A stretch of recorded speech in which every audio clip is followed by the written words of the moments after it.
Welcome. Welcome to a webinar that will discuss the advantages, disadvantages, and consequences of experiencing life through the choice of love or fear. I'm Donna Lee Gastric. I am the founder and president of Complete Solutions in Life Mastery. Life Mastery is really a mindset that you adopt and come from in utilizing a skill set that enables you to live life to your highest potential, to experience life in the grandness and greatness that it has to offer for each one of us. So welcome to the webinar. Thank you for investing in yourself. Thank you for taking time out of your busy day to be here. Give yourself a big win for that alone. I started my journey over a decade ago with a sincere, willing desire to be the best that I can be, right? I found myself in some tribbles and trials of life, 3 back surgeries, a grand mal seizure, feeling broken, damaged, unemployable, and life felt hard. Reading a long email was a challenge because I suffered trying to comprehend it. I couldn't read a book. I couldn't read a sentence and remember what I said at the beginning of the sentence once I got to the end of the sentence. So I had some repair work to do in my brain. And until I could shift my mind from what I didn't want and what I thought I was experiencing to that which I desired and I wanted to experience, I saw no change. I was going to reap no benefits until I could literally shift my mindset and begin creating thoughts of the direction in which I wanted to go. So I'm going to start the video out by just telling a short story about Tony Robbins.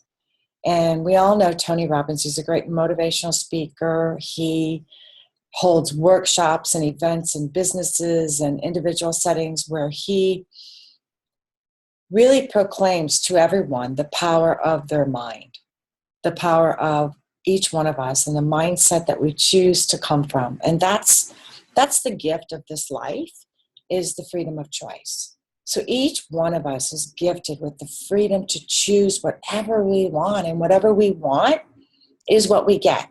Whatever thoughts we think is what our reality becomes. So Tony was telling a story about how he had a buddy, a friend, who had a NASCAR track and invited him out to teach him how to race like the pros. And Tony was just excited as all get out. He shows up there, he gets in the car and goes around the track with his buddy at high velocity speeds. And Tony's saying, wow, I can't believe I'm going to be doing this in 4 days. He says, 4 days? You're going to get behind the wheel today. This is something you're going to experience right now today. And Tony was like, wow, okay, I'm ready. Let's do this. And so from there, the journey began. He told Tony that he would have to create a mindset that was in alignment with how he wanted to move through this experience. And he said, Tony says, don't go into that with me. I know exactly what I'm doing. I teach this to people. I've been doing this for 3 decades. That's over 30 years. He says, I seriously got this. He goes, well, let's just go through it then. Tell me what you're going to do. And he says, I'm going to keep my focus on where I want to go.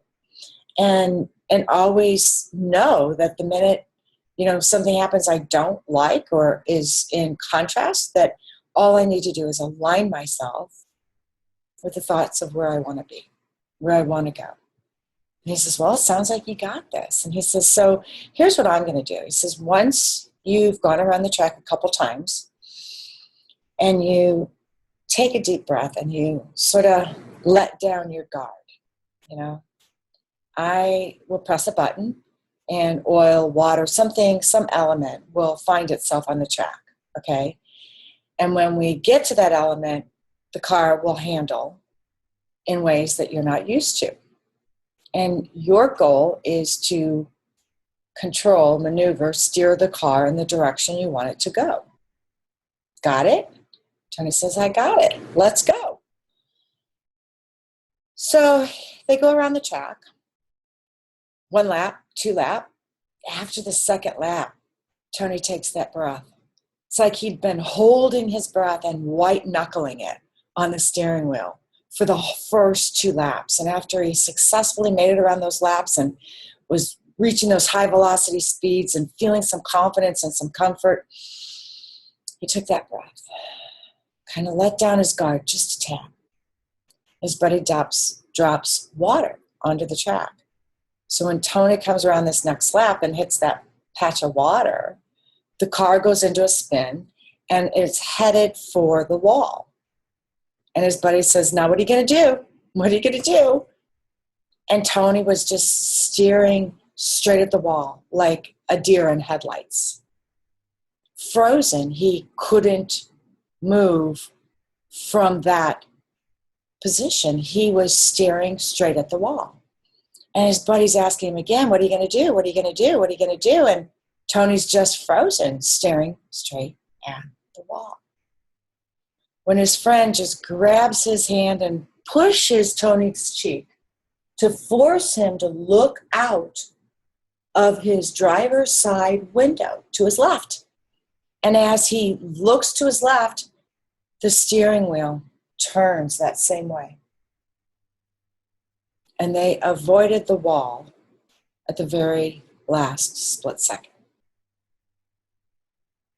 Tony sat there, his heart pounding, just about wet himself. And he says, unbelievable. I cannot believe I just did that. Well, what he experienced was what we all experience. That for any of us, shifting our mindset to where we want to be takes a pause. It takes us to interrupt where we're at and shift into a different level of awareness. And at that point, Tony was frozen in trying to make a decision and he forgot to breathe.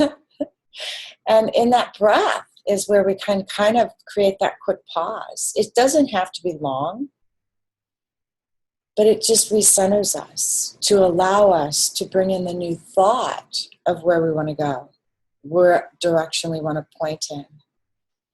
And as Tony went back through that, he said it took him over 10 minutes to get his bearings back and his mindset straight where he felt comfortable enough to get back on the track and go around again.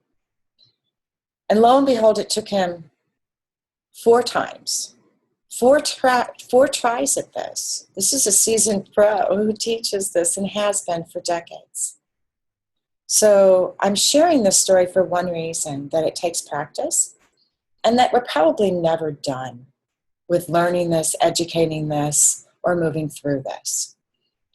So as we realize that we're not done, that we'll always be working on this, that it's part of our journey here, that we truly are spiritual beings here having a human experience, and that we get to make a new choice every moment of every day. We get to choose again. The only time there truly, truly is now.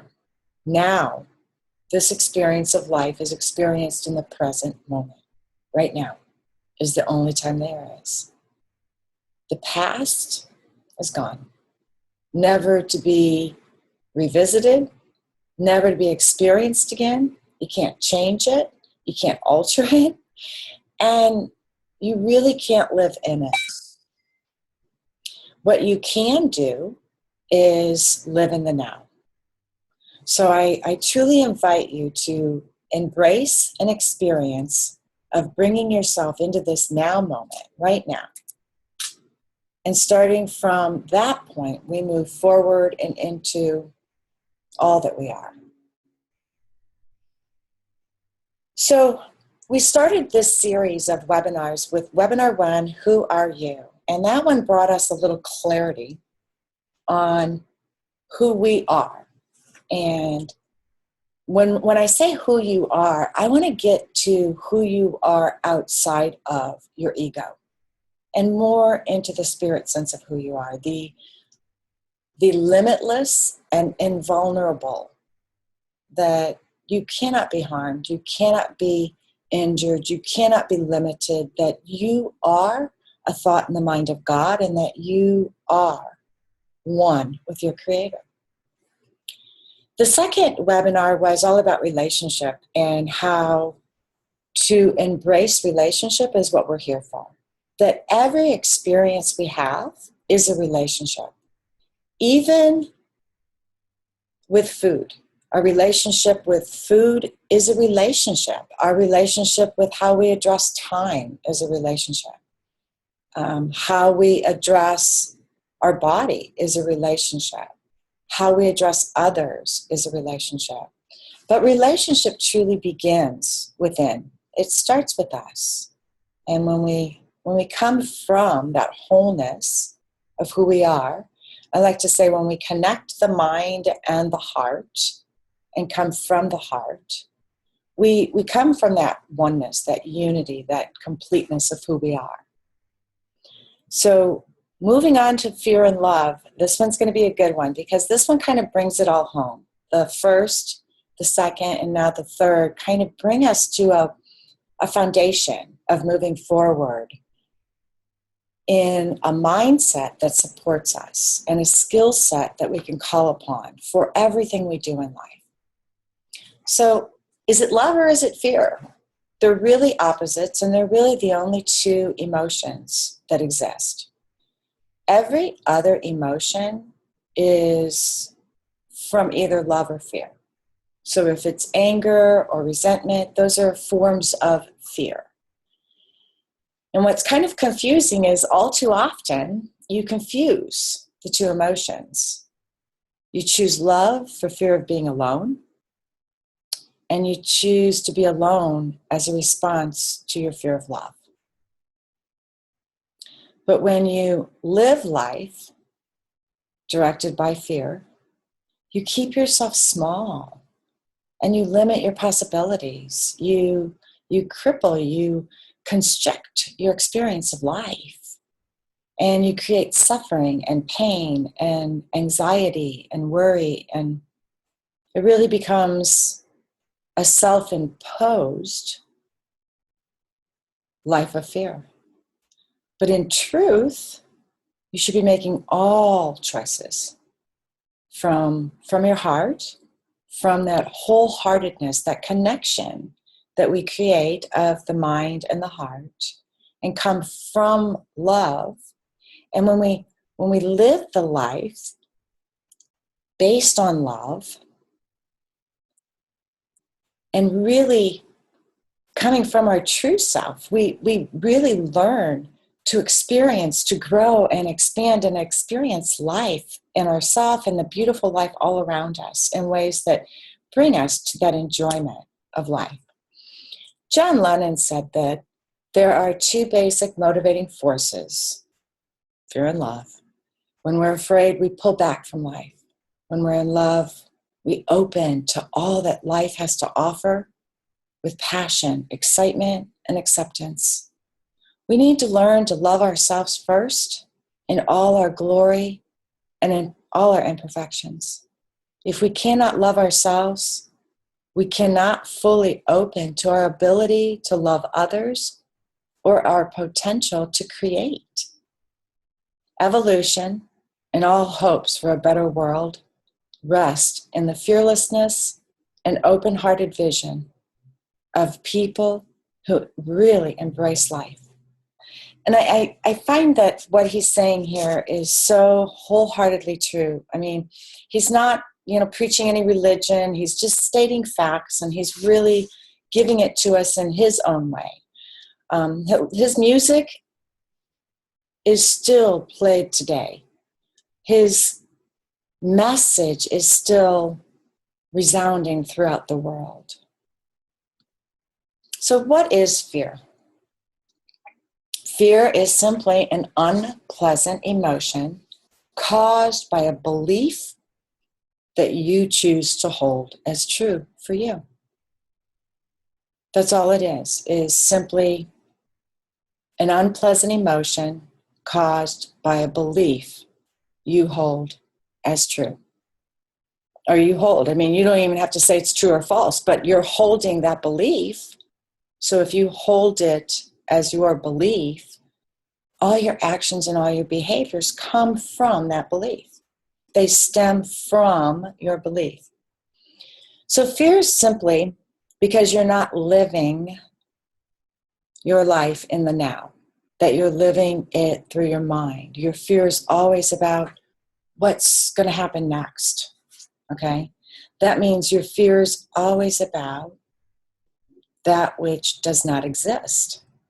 So if your fear comes from the non-existent, and I say that because it's future-based, it's based on what isn't happening yet, but what might happen, okay? So it's really based on the non-existent. Your fear is 100% imaginary. That when you get clear on this, that you're imagining it, the understanding starts to be felt and experienced. So if you're suffering the non-existence, some call that insanity. So people may be just socially accepted levels of insanity, but if you're afraid or if you're suffering anything that doesn't exist,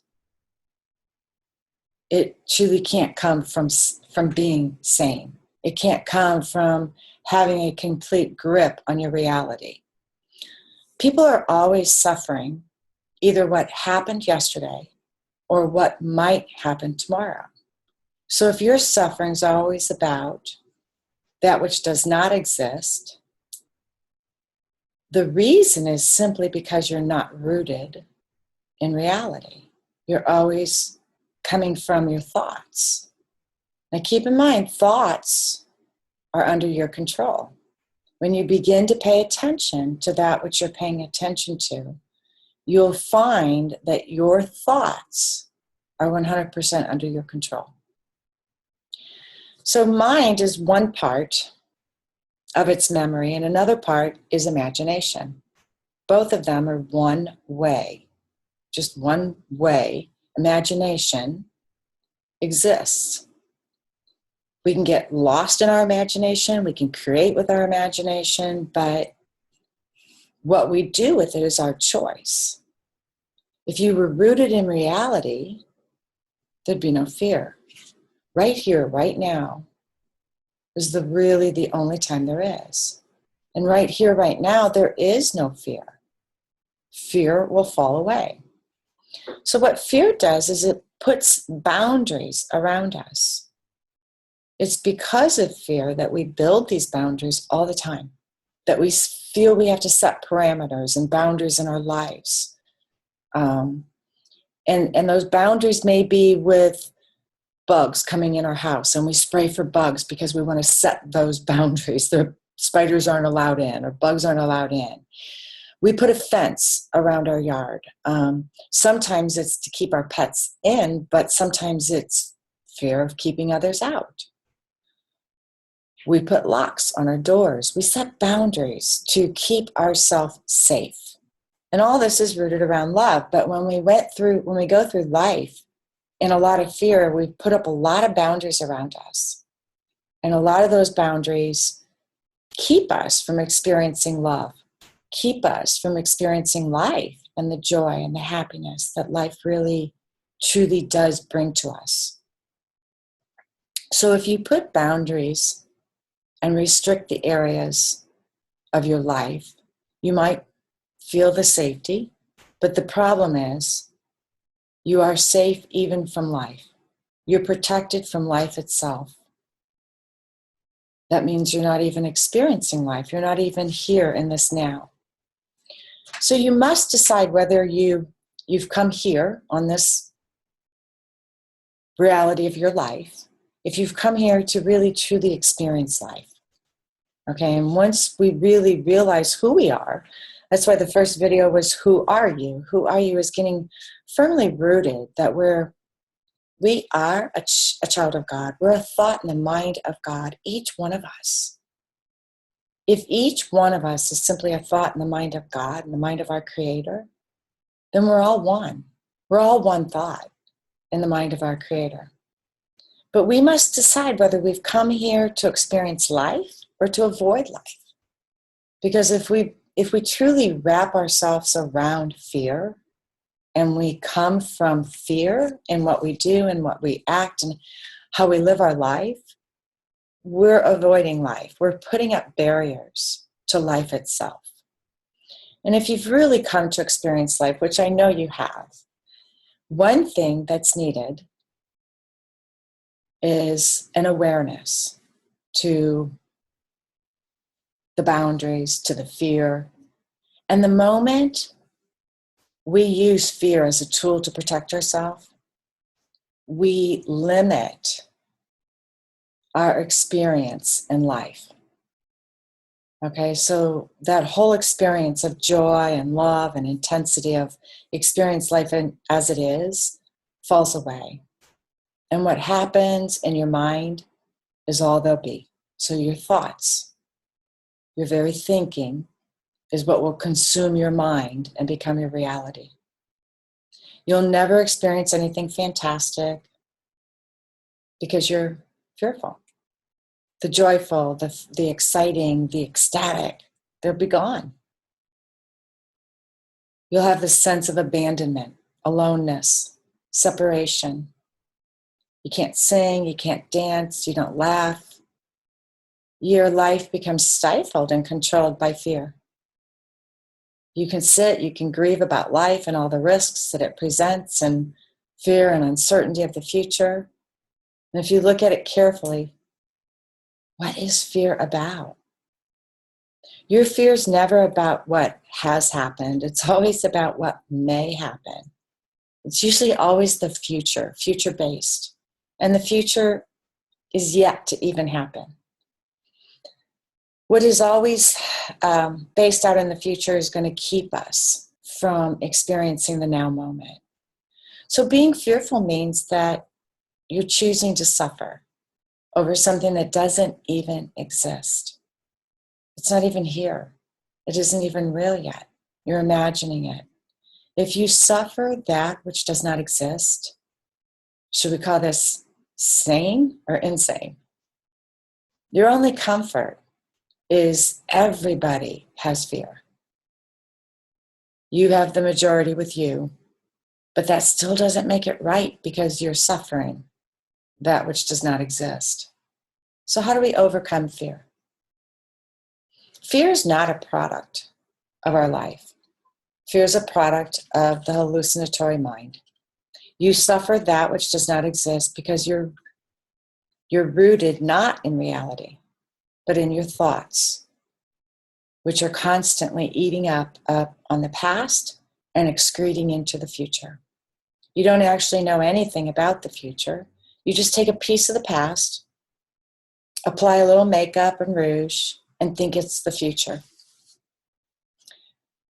You can plan your tomorrow, but you cannot live in your tomorrow. So let me say that again. You can plan your tomorrow. And I invite you to plan for your tomorrows, right? I have a workshop coming up on Monday, and it's called The Best Way to Predict Your Future is to Create It. So you can plan your tomorrows, but you can't live in your tomorrows today. But right now, people are living in tomorrow, and that's why there's fear. The only thing you can do about this is to come back to reality. If you just respond to what is right now and not imagine something that does not exist, There's no room for fear. Once the hallucination is gone, where does the fear go? You'll not imagine something that doesn't exist. You'll respond right now to what is and what does exist. So embracing fear is part of this. Having an awareness is the biggest part. Think for a moment, what's your greatest fear? Get really clear, what's your greatest fear? You might have a few fears that really come up, but pick the one that feels the strongest for you. Where is the thought rooted?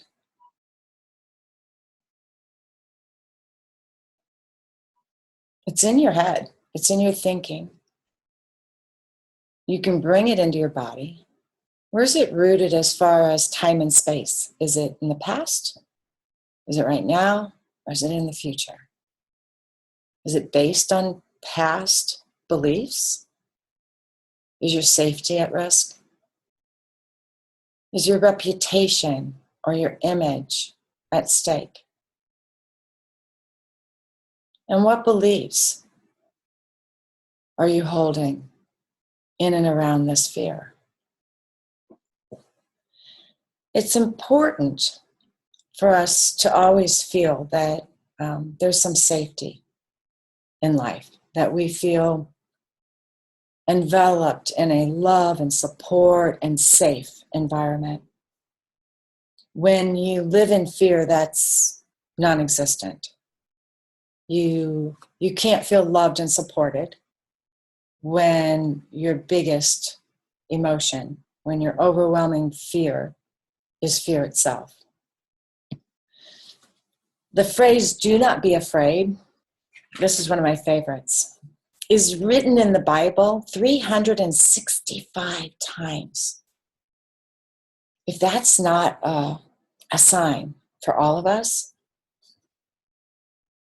this is a daily reminder to live every day being fearless. But so many parables and so many stories from the Bible have been taken into living in fear of God. So let's shine the light of some loving awareness on our fear.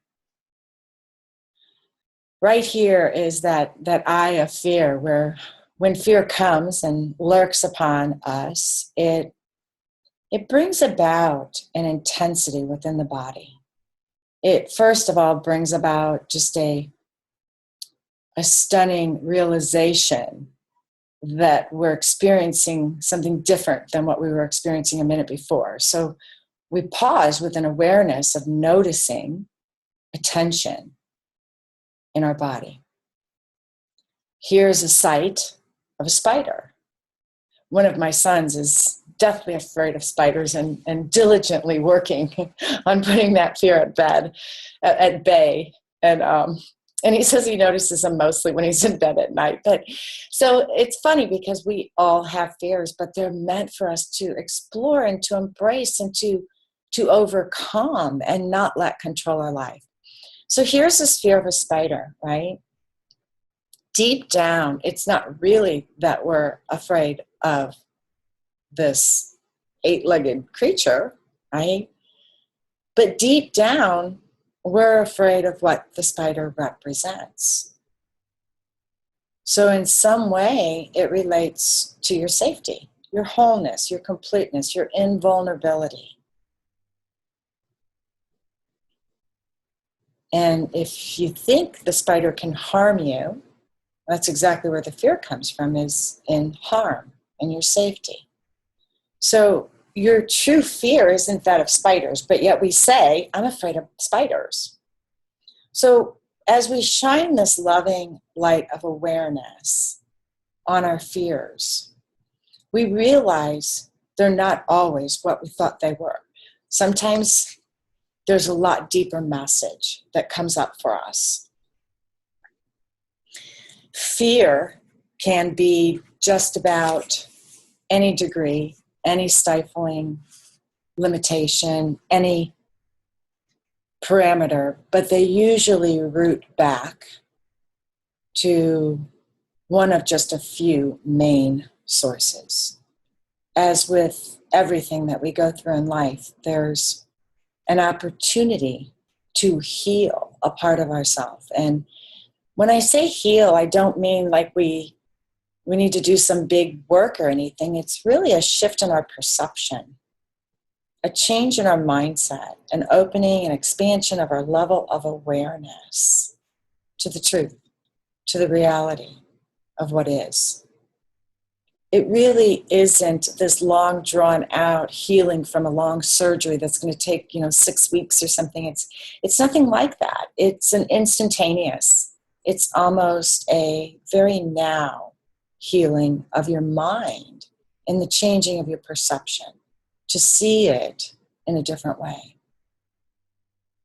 When we have a fear, let's just say this fear, when we shine this loving light of awareness on this fear and we think it's a fear of spiders, and we get to the root of it and we realize it's really a fear of our safety or fear of harm, that we think this bug can harm us.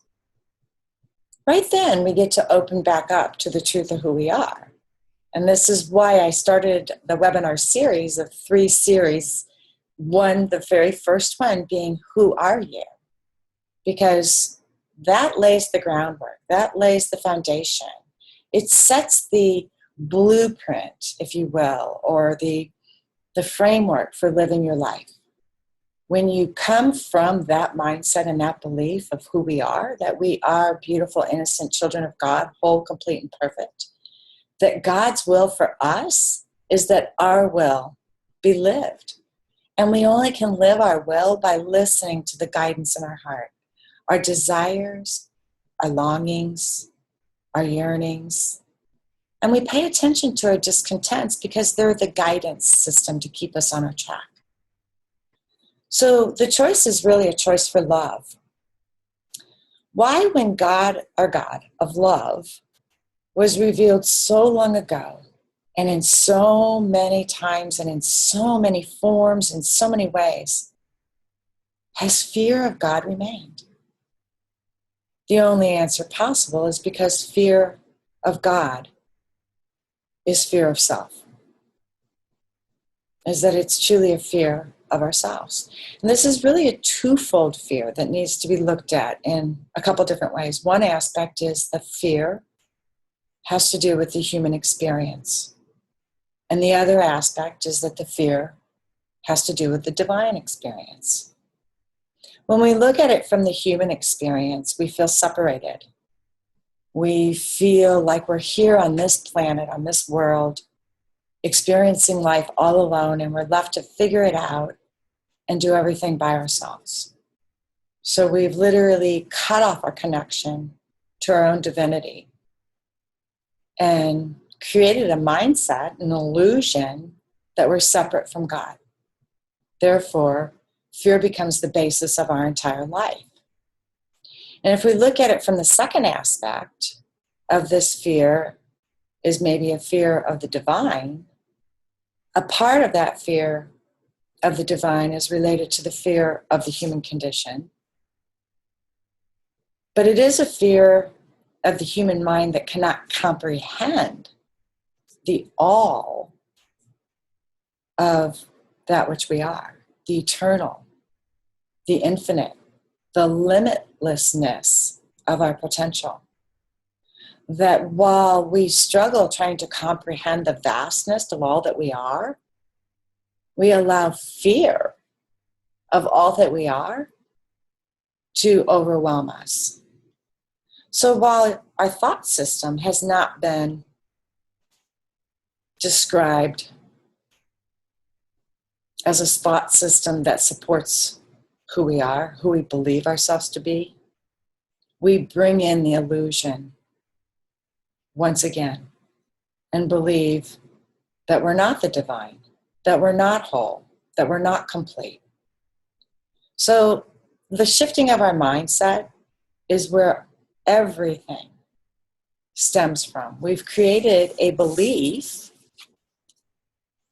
and the belief is deeper than just the belief of the fear itself. It goes way beyond that. That fear wouldn't be there if we were rooted firmly in the knowledge and the understanding of who we were. I'd like to break fear down for us into separate columns. So let's go into the next screen. And when we're rooted in fear, we're generally coming from the ego. But if we're rooted in love, we're coming from the spirit, the divine, whole, complete, perfect being that we are.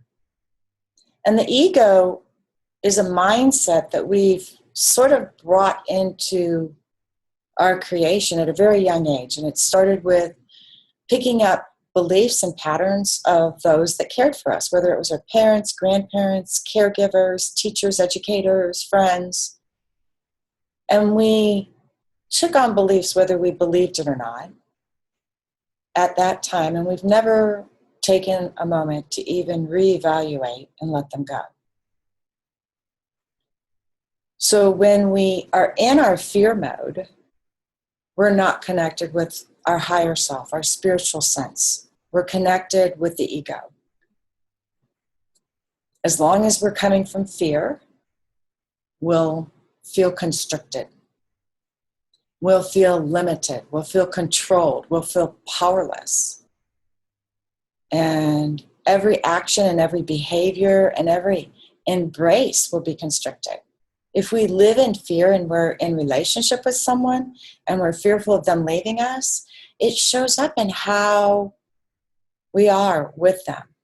And it keeps our relationship from going to that loving, deeper, more expansive potential that the relationship can expand to. So when we come from love, it expands us.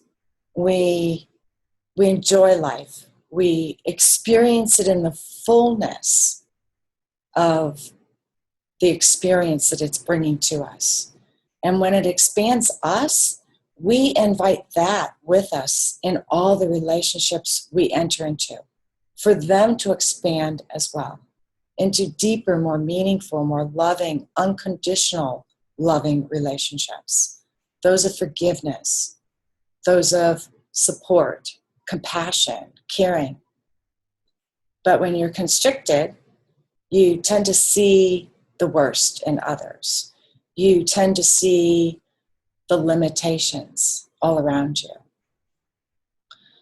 The next one is it separates us. I shared that a minute ago when I said that coming from the human part, we feel separate from our Creator. Well, fear definitely separates us from God, from others, from ourselves even, from a better understanding and a knowledge and an embrace and a love of ourselves. So it's hard to even love yourself when you're rooted in fear. But when you're rooted in love, love connects, it embraces, it supports relationship. It connects with each and every one. It connects us with ourselves and our Creator. And it really enhances and supports deeper, meaningful relationships as it does so. Fear brings about mistrust. And when we're not trusting, we don't feel safe. We don't feel secure. We don't feel whole. We don't feel complete. But when we embrace trust, oneness, faith, trust are expanded. Love envelops us, consumes us. The next one is chaos. Fear brings chaos into our mindset. With a cluttered mind, a crazy mind that goes from thought to thought and thought of things that aren't even here and may never happen. That which we think is that which we're bringing into our relationship with life. Our thoughts create our reality. We live in an inside-out world. Many of us believe the world is happening to us, but that's just the very first level of awareness. And when we expand and we broaden our mindset to what we're paying attention to, and we can really see that our thoughts are creating our reality, that chaos that comes into our mindset when we're rooted in fear is chaos and worry about everything. It creates everything from illnesses, disease, to troubled relationships, to distrusting our partners and ourselves and life itself. And it brings that into our reality. Maybe not that very second, maybe hours later, maybe the next day, later that day, but it sets up a chain reaction that then becomes our reality. The opposite to that, when you come from love, is a calm, is a peace, is a tranquility of your mind. When that truth of life and love of who you are fills your mindset, there is a complete peace of mind, a stillness and a calmness that is so welcoming. You'll let the chaos go in a flash. Fear is either past or future-based. It's mostly future-based. Worry about the fear of what isn't even here yet. But love lives in the now. It lives in this present moment. It comes forward to experience life the only way life can be experienced.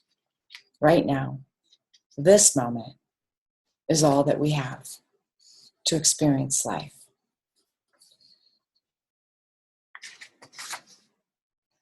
When we live in fear, we live in darkness. The darkness surrounds us. It's within us, leaving us feeling empty, fearful, no hope for the future. And it leaves us feeling stuck, leaves us feeling a lackluster of life. But when we come from love, we come from this light of effervescent potential, of stepping into our highest self, of embracing life and living in this now moment and sharing it with all. It connects us, it expands us, and it really lives us to fully and freely embrace all that's coming into our life and to accept it as it is. So fear has two meanings. We can give meaning to everything. These are, we take the letter F for forget, and E for everything, A for and R for run. We can forget everything and run, or we can face everything and rise. We get to give meaning to everything in our life. It's our choice. Whatever meaning we feel most comfortable, most confident, and most productive with. Whichever one serves us to the highest degree to embrace as our truth is what we get to choose. Every day we choose again. Every moment and every day we choose again. We're never limited by the choice we made an hour ago or yesterday. We have that freedom to become and be whoever we want every moment of every day. So if you're not happy with fear in your life, choose again. False evidence appearing real. What is fear but false evidence? It's false because it's the future. We're giving it meaning. We're trying to say it's evidence. It's really not evidence, but it's false events or evidence appearing real because we're giving them that meaning. We are assigning that meaning to it. No one else. No one outside of us can do that for us. Only us. Here's where I like to go with fear. I like to say that fear, and this was my own creation, like I say, each one of us gets to give it meaning for us.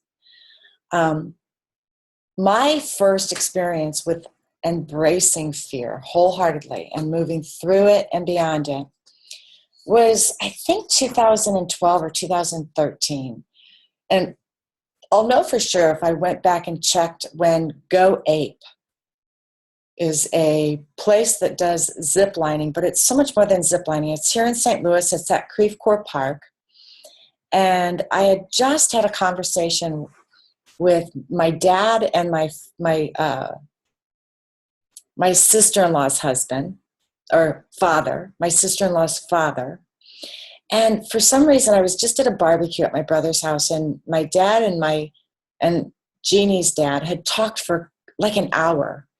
And they normally don't engage in conversation that long. And I found myself very interested in their conversation because it was so out of the ordinary. They would be in that deep of a conversation.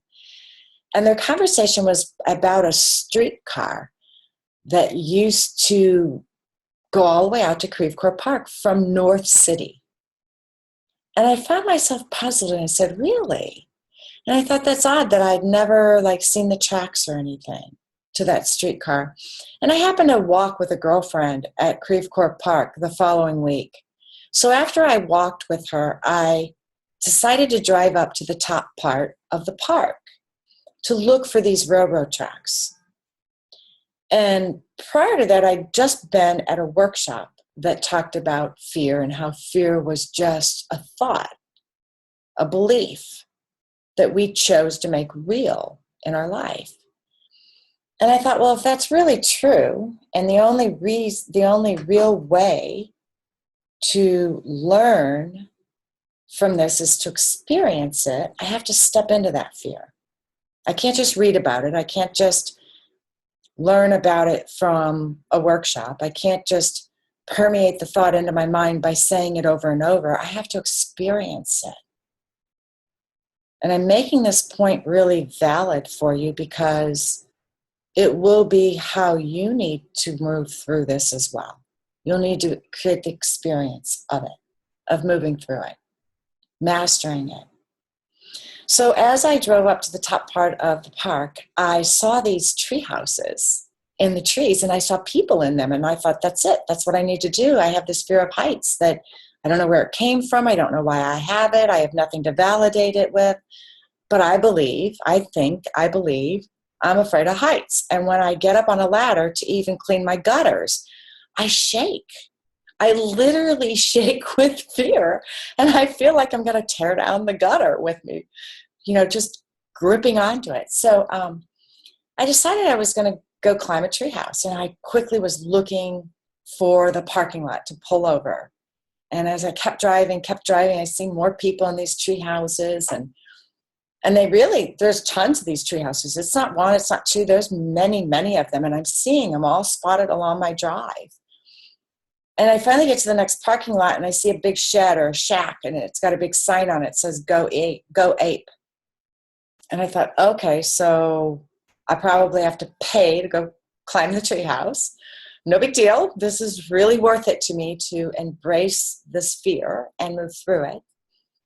And so I stopped, and I asked him all about it, and I kind of explained to him I had this fear, and I wanted to go alone, but not really alone. I just didn't want to go with people I knew that were going to make it harder for me to embrace my fear or move through it.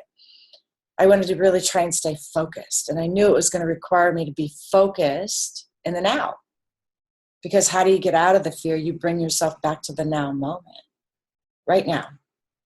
Right here, right now, this moment. There truly is no fear. So as I was moving through my experience, I went on this experience. You're never alone. You go out in groups. So every 30 minutes, they start a new group out. And they kind of work with you for the first station and how to move through the course. And as I climbed the rope, the stair ladder rope up to the first treehouse and stood like 25 feet off the ground, I realized I had to look down and experience this. I had to feel it and then keep bringing myself to this now moment. And I got it. It seemed pretty easy. So I kind of let the guy know that I'm good. I'm going to do this. And I'm good to go. And now I'm with a group. And we're all like supporting one another. We've all got each other's back. And whoever's in front of you, you're the spotter for the one behind you. And whoever's behind you, you're the spotter for them. And who's in front of you. So you're always supporting and giving to those in front and behind you.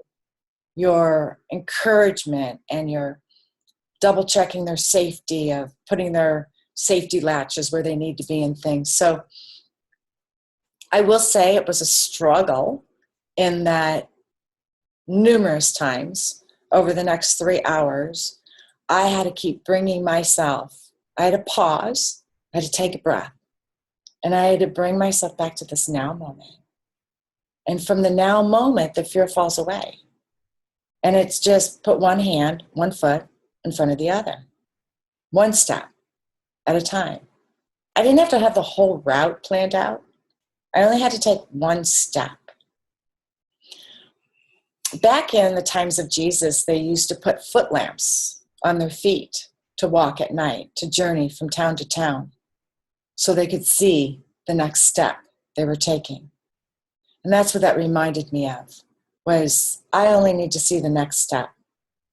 This next hand, where it's going to go, the next placement of this foot, where it's going to go. I don't have to see the whole picture. And I truly was thrilled with excitement when this was all done.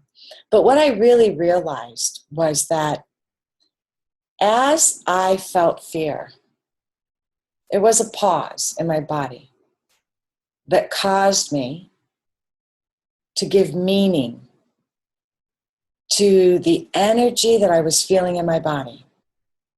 So when you sit with the very, very beginning stage of fear when it comes to you, before you gave meaning to it, what it feels like in your body before you've ever assigned any meaning to it, it's identical to excitement. It's a pause. It's an energetic feeling in your body that you feel. And then from there, we assign the meaning. But it's the same energetic feeling that comes before excitement. So that's why I chose to embrace it with feeling excited and ready, because as I truly decided to embrace my life and start living a vision-driven life, letting go of fear, letting go of limitations, I knew that the unknown was going to be a constant companion to me. So if I want to call that unknown fear, fine. But rewording fear was what was important for me, because when I reworded it, it truly was that uncertainty was really feeling excited and ready for the next step of my journey and where I'm going and what I'm embracing. And if I truly believe I'm a child of God and that God is with me always, how can I be fearful? How can I not trust? How can I not believe? So the choice was mine, and it was one of those that called me back to really getting clear on who I am. So moving beyond fear, I say bring your awareness right to this now moment. Because in this now moment, if you breathe it in right now, bring your awareness to right where you are. Breathe in the powerful gift of life that literally breathes you, sustains you. We don't tell our heart to pump or beat. We don't even tell our body to breathe. You need to take another breath. Our subconscious mind does all that for us. So in that breath, allow yourself to connect your mind with your heart for a wholeheartedness. This wholeheartedness has a tendency to just center us in the truth of who we are. If you allow it, this is your allowing it. You have to be willing. You have to have a willingness, a desire. And sometimes if we're struggling with something, we can just state an affirmation. I desire to release all fear. I desire to come from unity, to connect my mind and my heart with the one mind of all, with my Creator. So having that desire, placing the desire to do so, the willingness, is all that's needed to begin. When you have the willingness and the desire, it will happen, because you'll be practicing it each and every day. You'll be putting it to the test. You'll be paying attention to the things you're paying attention to. You'll be catching yourself when you're rooted in worry. And you'll stop. And you'll repattern and redirect yourself at that moment. So from the centering yourself in truth, the truth of who you are, center now in the truth of who you are. If you truly believed that you're a child of God, if you truly believed you're protected, that you're enveloped in this support, this love, this safety of your Creator, if you truly believe that, how would you think? How would you behave? What would your thoughts be? Feel the love. With that love comes a peace. It consumes you. It's not just within you, though. It's all around you. It's everywhere. It's that unity, that one mind, one spirit, one love of who we all are. So moving beyond fear is one of the greatest joys in our life.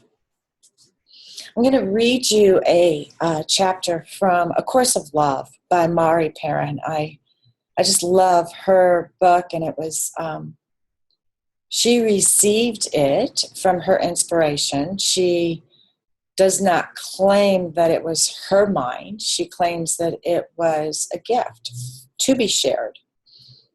And this chapter is titled, Accept the Presence, this present moment, right now, okay? The word present has many,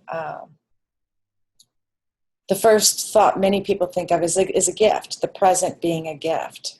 And I'm not using it in a gift sense, but I'm speaking of the present as this now moment. The only time that there truly is to live life, to enjoy life. So some of you felt a bit of disappointment or resignation as a result of not removing yourself from life. Your whole purpose in pursuing life itself may have been, at least subconsciously, the idea of removing yourself from normal life.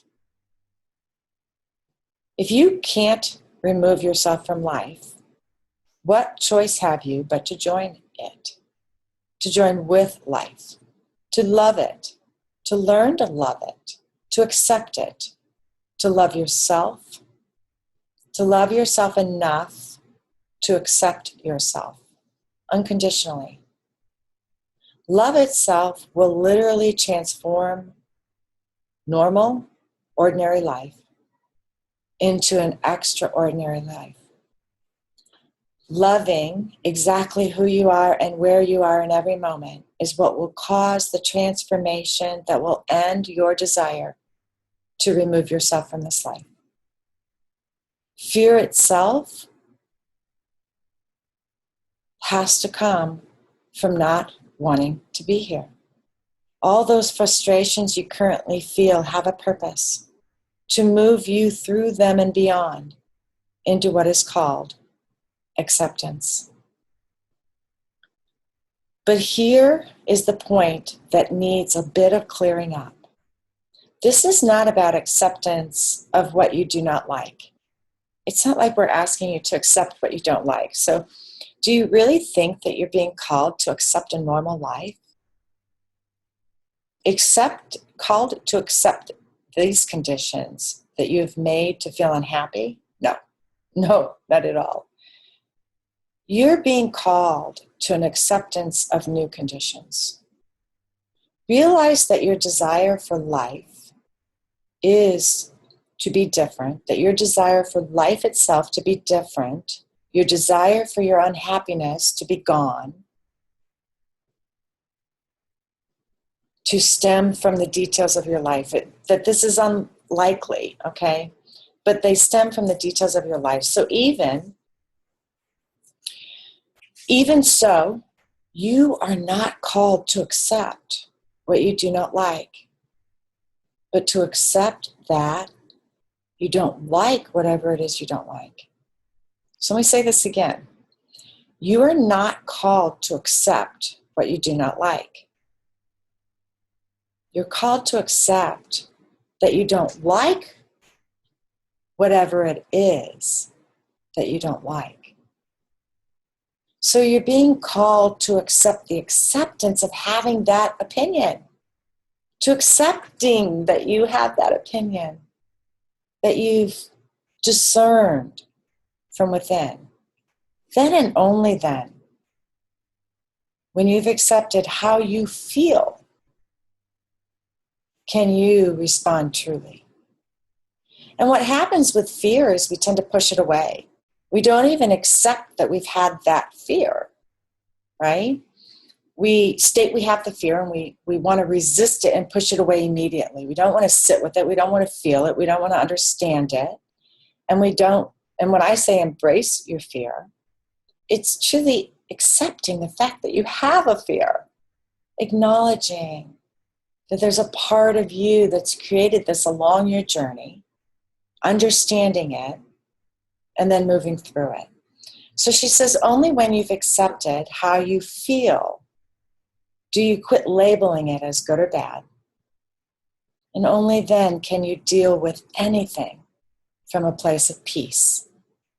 So that's going to be key in embracing fear, is that you're not accepting that you're not called to accept what you don't like. Like, let's just say you don't like spiders. Okay, let's go back to this as the example so that I get a really clear understanding here. If your example is you don't like spiders, you're not being told you have to like spiders, but you're being called to accept that you don't particularly like spiders, that you've created a feeling, an emotion, a decision within yourself to not particularly embrace them with love. That's what you're embracing, your opinion, not the spider itself that you have to welcome them in. Okay. So she goes on to say, does accepting that you don't like something cause a judgment to occur? Do you judge peas if you don't like them? And yet you do not accept that you're in the mercy of situations of all kinds. A job you do not like. You may not like it, and you may say often that you do not like it. But you may just as often say that you accept it. You may in fact need a job that you do not like.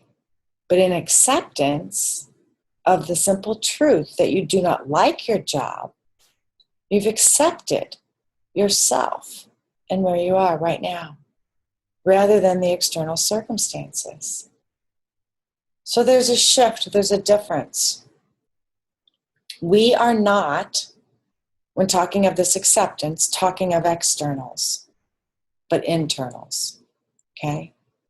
We're not talking of the old adage or prayer that calls you to accept that which you cannot change, but of an acceptance, an absolute, an unconditional acceptance of yourself. 100%. And that's what self-love is. That's what unconditional love is. That's what self-respect is. Acceptance. Yet to state that you do not like your job is to prejudge your job, to assume that the conditions that you did not like yesterday will be the same today. Now, you may not have been thinking, at least not subconsciously, that your real self has no feelings of dislike, and in this confusion have been trying and even struggling to accept what you do not like in order to be more true to an ideal self. Yet this ideal self is not the self you are right now. You cannot accept only an ideal self. This is nonsense. Can you not see this? All power to affect change comes from acceptance. Not acceptance of the way things are, but acceptance of who you are in this present moment. Not through acceptance of the way you want to be, but of the way you are right now. There'll be many things within your life that will take some time to change, and many things that can change instantly through this radical acceptance. But you'll find once you have begun to practice acceptance of the present, that there'll be far fewer things that you do not like, and that you will be shown in the relationship you have in the present the response to those you still do. Gossip would be an easy example. Gossip goes on in many environments. You're highly unlikely to like gossip, but you may have felt that to say you do not like gossip is to judge it, or that to accept it is to accept that people gossip. These false ideas about acceptance may then have blocked your own true feelings and your true response. However, a simple acceptance that you do not like gossip taking place in a present moment situation will enable you not to participate, judge, or appear to accept that which you truly do not find acceptable.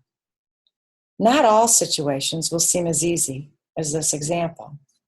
Acceptance does not require any specific action. It is not hard. It doesn't require any specific action at all, but it will lead to action.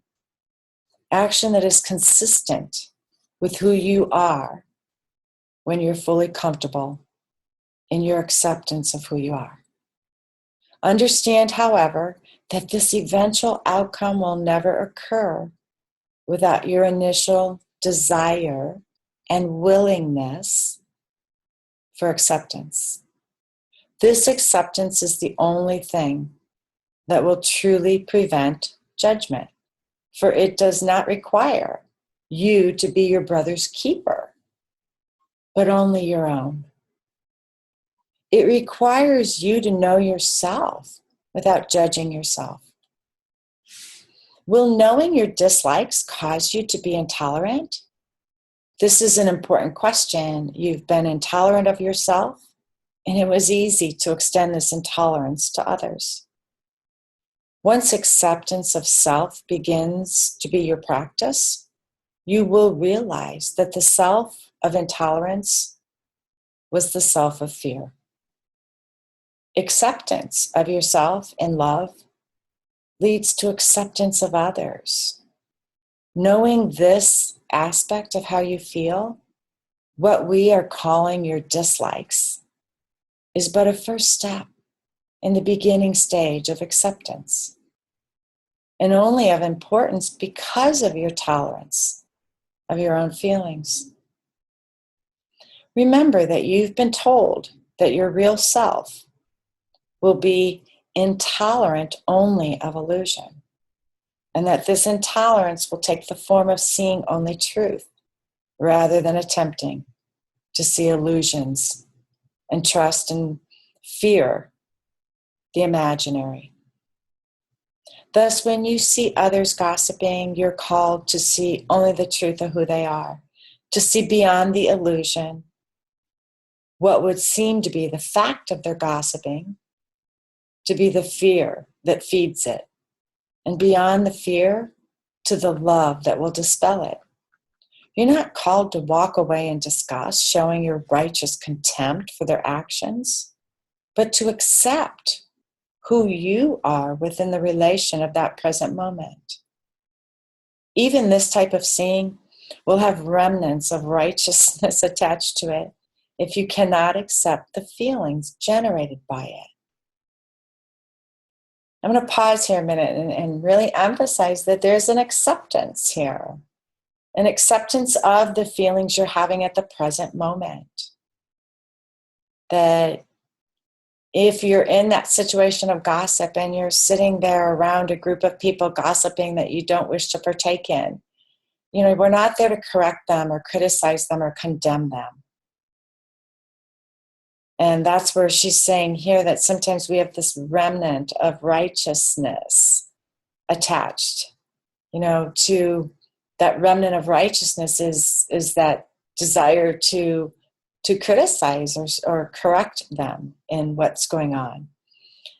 She says, you may know that you dislike gossip only because you've both been a participant and a victim of it. You may still call upon those feelings of shame or irritation. You may even still intrigue yourself with the interest enough to be the subject, to be enough of this subject in this gossip, but to walk away from gossip, accepting that you do not like it without accepting the feelings associated with it, makes mental conflict. Okay, so if we're trying to resist it, that's where the feelings start to overwhelm us and consume us. And that's where the fear comes in. So what she's saying in this chapter is it's true acceptance that really unites us into the love of who we are and the ability to move through and past our fears. She says, this is the importance of accepting yourself in this present moment and of understanding certainty. Certainty cannot be predetermined, just as you feel in this present moment is the only way to certainty. Thus, to say that you are certain that you do not like gossip, or certain that you do not like your job, or even certain that you do not like peas, is an inaccurate use of the term of certainty. It may have been consistent with your term or word certainty as you've used it in the past, but you will not want to confuse this term and the condition. You may think of taking away the type of certainty associated with it.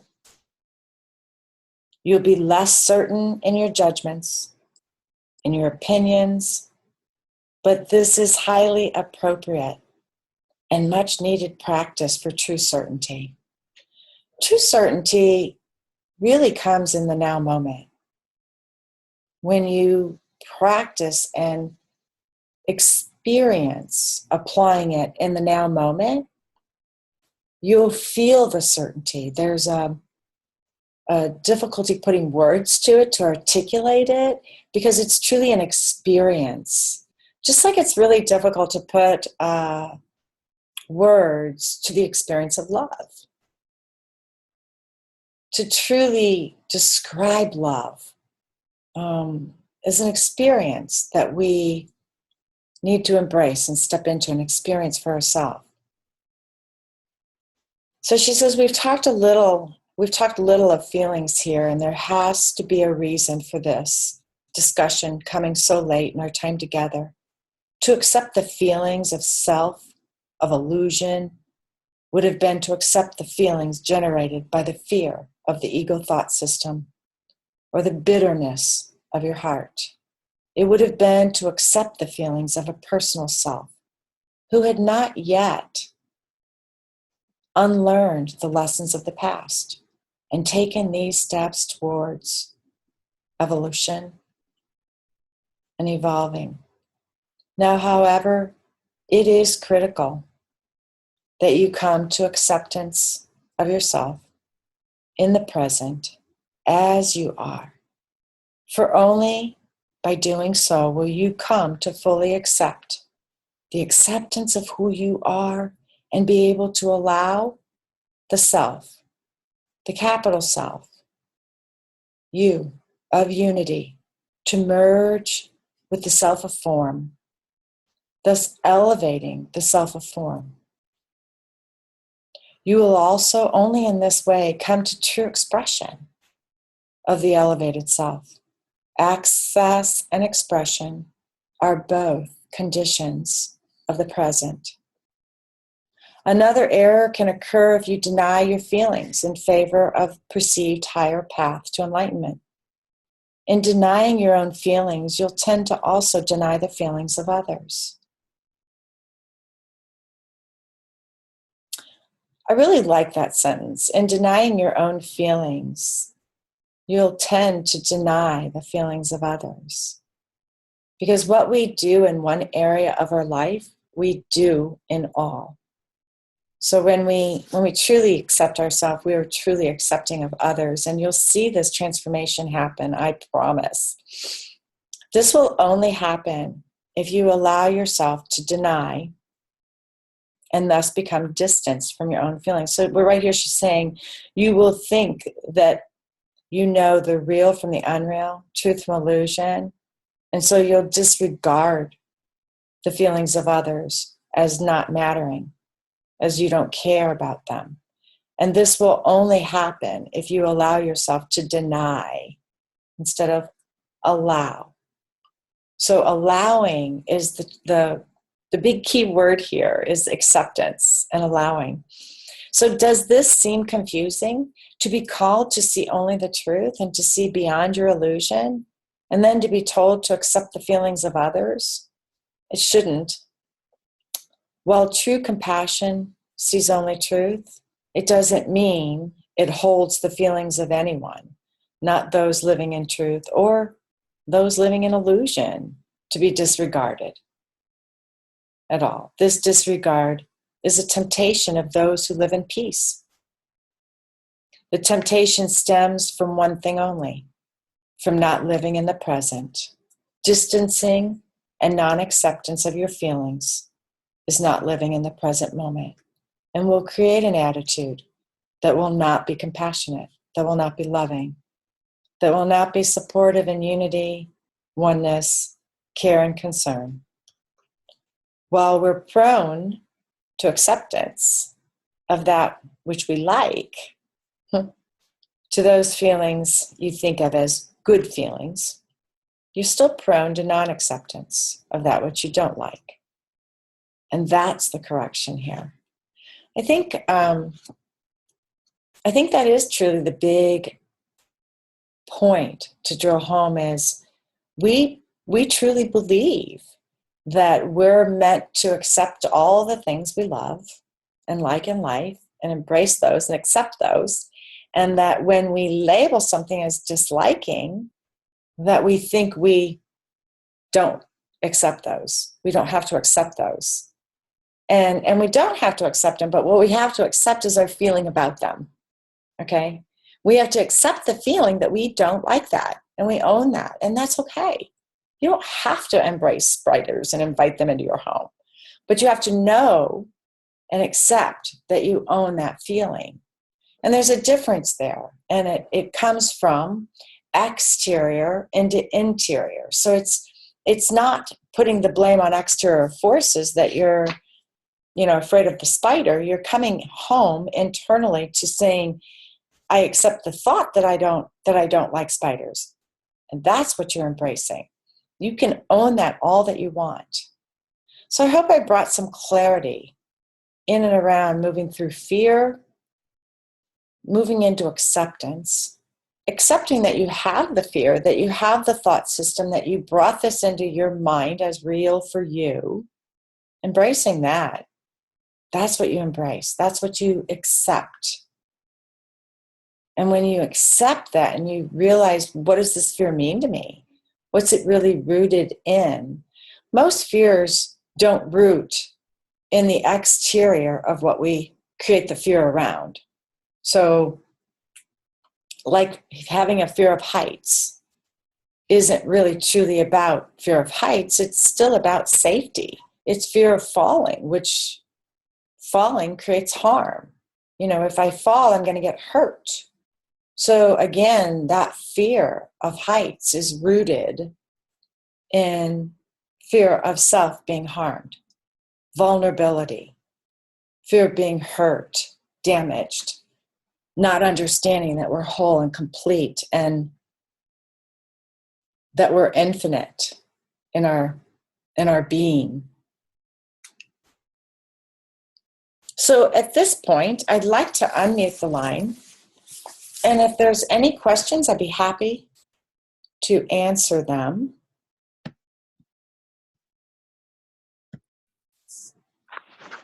The line is unmuted. If you have a question, I'd be happy to answer it for you.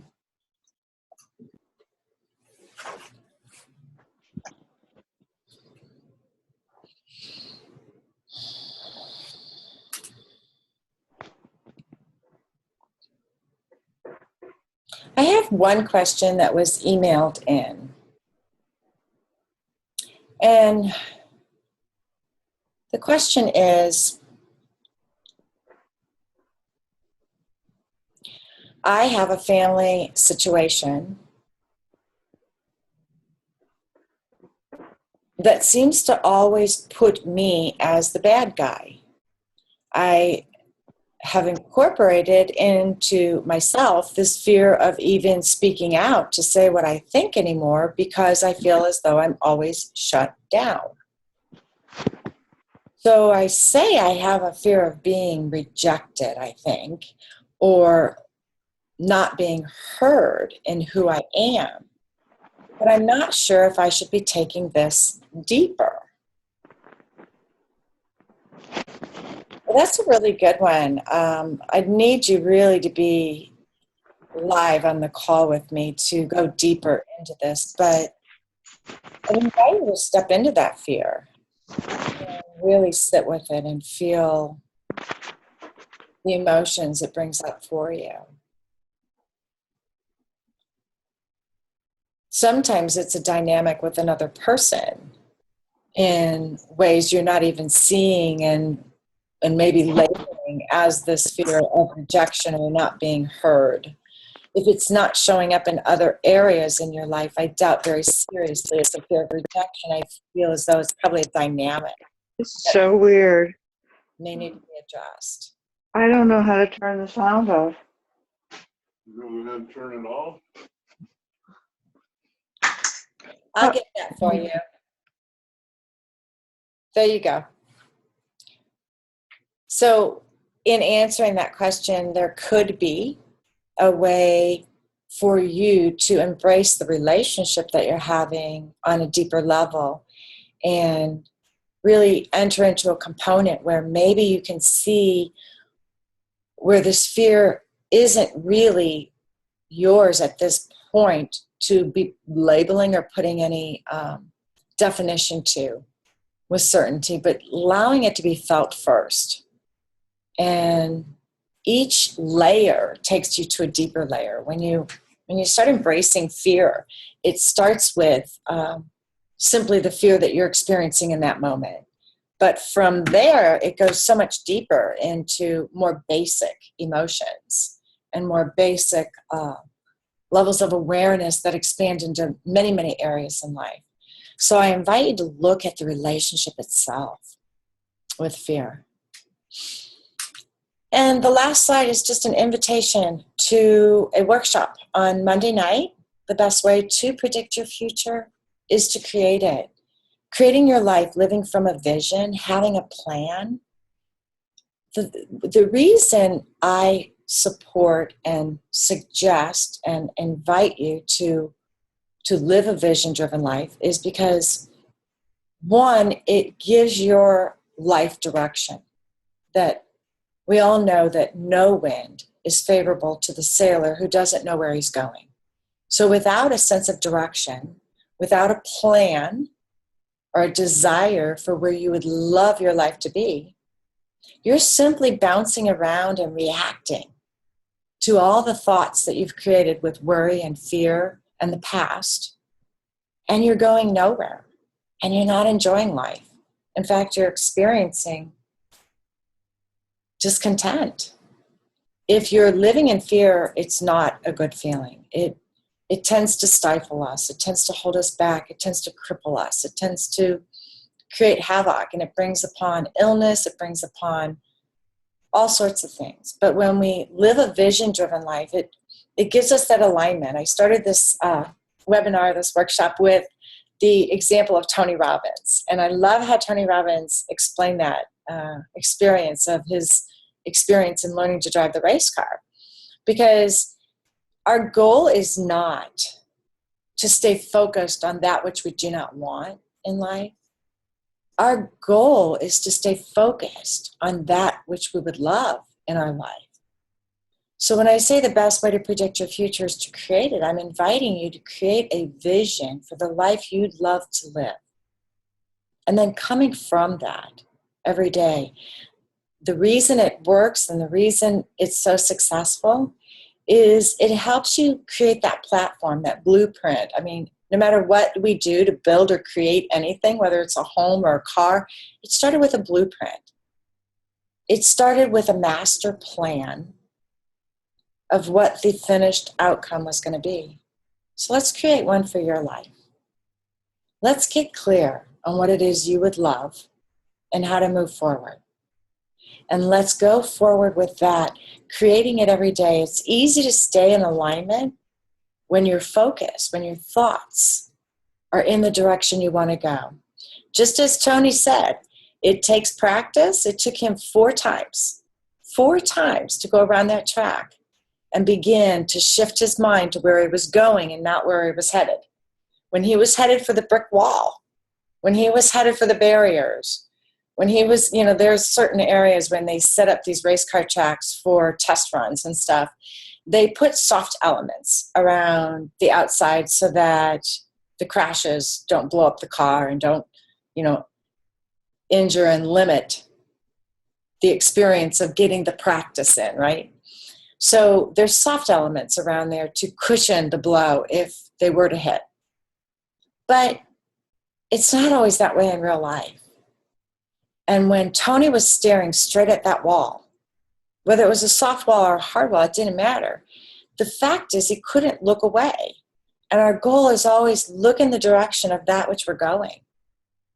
And when you create a future, when you create the future in your mind, when you create an image in your mind of that which you would love, you're steering your life in that direction. So it does work. It's the tricks and habits of all successful people. Napoleon Hill wrote about it in his book, Think and Grow Rich. It's enacted in Stephen Covey's 7 Habits of Highly Successful People, and many, many, many more all embrace the same way of thinking. Creating your future in your mind and coming from that in your life to create the life you'd love will put fear at bay. It'll put it in the back seat. It'll let you be the driver of your life and allow you to stand tall and beyond anything and everything that you could imagine. So I want to leave with a short story. And it's a story about a vacation I took with my kids. And we went to Mexico. And on the beach, my kids wanted to rent these dune buggies, little like 4-wheel drive fun type things. And I said, let's just get 2 and we'll double up. And they're like, no, let's each get 1. And I wasn't worried about them. I was worried about me. So I was thinking, that big heaviness on my chest, a little bit of fear coming forward. Like I was really good with riding along the beach at the bottom. But the part about the sand dunes, and I could just see my kids wanting to jump over these dunes and go flying. And I'm thinking, that's not me. I'm not going to do that. So we come across this big hill and we go down this big sand dune just to get down to the beach. And we're down on the beach and I'm kind of just hanging out on the beach area. And as time's passing by, I'm watching my kids have fun up at the top. Sometimes I just parked and kind of put my legs out and got some sun. And other times I'd ride up and down the beach and just enjoying the spray of the water upon me as I hit a little bit of the water and then moved from it and back and forth. But as it was time to leave and return these little 4-wheel drive vehicles, dune buggies, whatever you call them, we had to go back up this big hill. And going up the big hill, I couldn't make it up. I tried again. Couldn't get to the top of the hill. As I kept trying, I felt like I would get halfway up and slide back down. And I couldn't imagine what I was doing. One of my kids was saying, give it more gas, get a bigger run. Another was saying, I'll do it for you. And one by one, they all had their opinion. And lo and behold, what I didn't realize was that out of fear, I would get 2/3 of the way up the hill and almost be to the top, and I'd start putting on the brake. I had this fear of going over the hill, and I couldn't see what was at the top, so I was prematurely braking before I got there. and it was preventing me from getting to the top of the hill. And so the moral of the story is, where are you applying the brakes in your life and stifling yourself from truly living a life that you would love out of fear? Fear shows up in many different ways. It might be procrastination. It might be in anger, disappointment, unacceptance of others or self. But when fear shows up, it shows up for a reason, and it's something to be looked at and something to be embraced. But to embrace it, you have to come from love. To stand with it and for it and understanding it, you have to recognize it from a different mindset. And it's the mindset of love, of who you are, of rooted in the truth of who you are, and that deep understanding. And so I welcome you to embrace love in your life 100%. When you're in that embrace of love, you can look at your fears. You can embrace them. You can bring them to the light. You can shine that light of loving awareness on all of your darkness, on all of the hidden areas within that are keeping you, that are blocks, in some way are blocks to love's presence in your own life. That truly speaking, love's presence is all around you. And that it's only your blocks that are keeping you from experiencing it fully every moment of every day. Have a wonderful day, and take this message with you throughout the day and into your lives. And if you can make it to the workshop on Monday, I hope to see you there. Have a wonderful day, everyone.